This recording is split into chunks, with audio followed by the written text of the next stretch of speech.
Welcome back. Yes, bring it on. But unfortunately, we can't bring this one on because we're going to talk about something that is not very, very nice. We're going to talk about sickle cell because Monday the 19th is World Sickle Cell Day. Sickle cell is a disease that has become common. Amazingly, because they say that you can prevent it if you go and test before you get married. But somehow it's getting more common worldwide, and although steps have been made towards finding a cure for it, very expensive cure I might add, and it can be reduced through awareness campaigns and early diagnosis and management. According to statistics, more than 1,000 babies have sickle cell disease in Africa and die at 5 years of age. Ooh, shocking. Sickle cell is common among Africans, Asian nations, and amongst people who do not have access to proper medical supervision and care. It's my pleasure to welcome Dr. Annette Akinshete, consultant public health physician. Good morning. Good morning, Alero. Good morning. Thank you for coming. Thank you. Now, what exactly is sickle cell? Thank you, Alero, for asking that question. And let me say first what it is not. It is not, yes, because I say it because this is kind of things we meet in the community. They'll say, that my child is Abiku or Obanje, depending on where you come from. And that's because this condition is in the family. So a child may die, and another one dies, another one dies, and they feel that child is coming back. That's what Abiku is, or Obanje as the case may be. So what is it's a genetic condition, a condition we get from our father and our mother. If your mother doesn't have a gene and your father doesn't have a gene, you can't have it. So it's, you probably heard of SS. You know, there's so much we can talk about it, but time is short. So let me just say it's a genetic condition. You get it from your mother and father in a predictable fashion. So if parents are carriers of the condition, then their child, if father and mother are carriers, that is, they both say AS, let me use terms. If time permits, I can explain later. Then the child has a 1 in 4 chance of having that disease or that disorder, and it's in every pregnancy. I must emphasize that it's in every pregnancy, because I've seen mothers who say, oh, I've been told that if I have 4 children, only 1 would have sickle cell and the others will be normal. And I've had 1, so the rest I can go on having and the others will be okay. But that's not the case. Yeah. You can have 7 children and all can have sickle cell. Because both parents are AS. Yes. I was going to ask you that question because, I mean, growing up there was that calculation of 1 in 4 children is likely to have, and then I now meet someone whose 3 children are all SS. And converse is also true, because I have a family we're looking at that are supporting us now. They have 4 children and they're all AA. There's not even a carrier amongst them. And the parents are AS. So it's chance. They're very lucky. But in most cases you have a mixed bag. Some will be AS.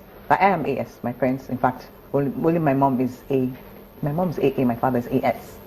But I am AS. Okay, but so it's a question of chance, and it's in every pregnancy.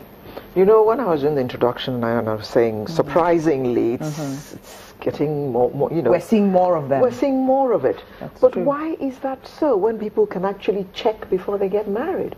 We thought that with internet and us getting more enlightened, in quotes, that this would reduce. There's empirical evidence.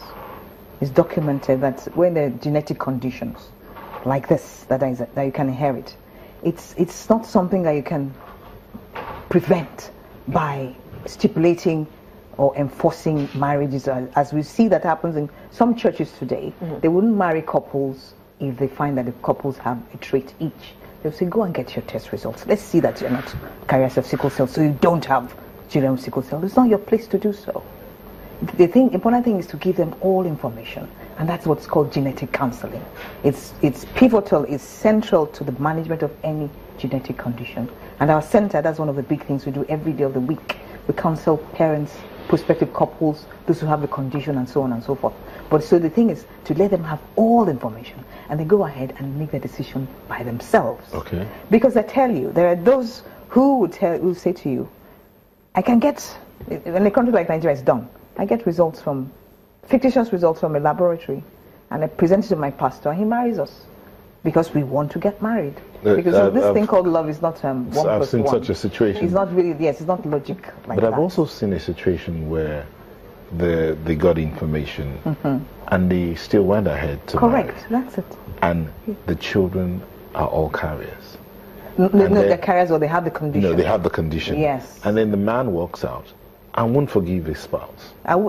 He's upset. As in, but both of them knew. They were carriers, and they went into the marriage. Both of them agree, because that's also what both of them agreed. Counseling. It's not just advice like this. It's a structured approach to presenting the information to them, and say, go back, think about it, come again. It's not a one-day thing. And even the first encounter, as one of our genetic counsel tells me, can take up to 3-4 hours. Then you go back, you come again. You go back, you think about it, you sleep on it, you return, and then you make your decision. But having said that, there are many other things that are being done now. We have prenatal diagnosis for couples who are at risk, and they can determine the status of their unborn child in early pregnancy. We also offer that service at our center. So I'm thinking that maybe you should remove that 1 in 4 clause out of it, because I'm sure that's what they were relying upon. That's that. Well, okay, let's take the chance. It's yes. They can take the chance. But remember, take the chance, but all three turned out. But I tell you also, there are women. I don't know about the men. Women who told me that my first love, my mind or my heart is with my first love. I'm not in my marriage 100% today, and I think that's very unfortunate, because they've been persuaded not to get married and have children. Yeah. She's still thinking about. Some go ahead. They decided, okay, I have a friend who decided we're not going to marry. But you know the funny thing? He still misses. You see what I'm talking about? But they decided not to marry, and he still misses that first love. That's the truth. Allow them. Well, I can't say allow. The thing is, give them all the information, and they take their own decision on their own. Have you come across cases where they actually marry and decide they're not going to have children? There are. We have a few that way, and in this environment it's rare, because there's family pressures that's they say, oh, why can't you have children? And when they live abroad, it's easier for them to deal with.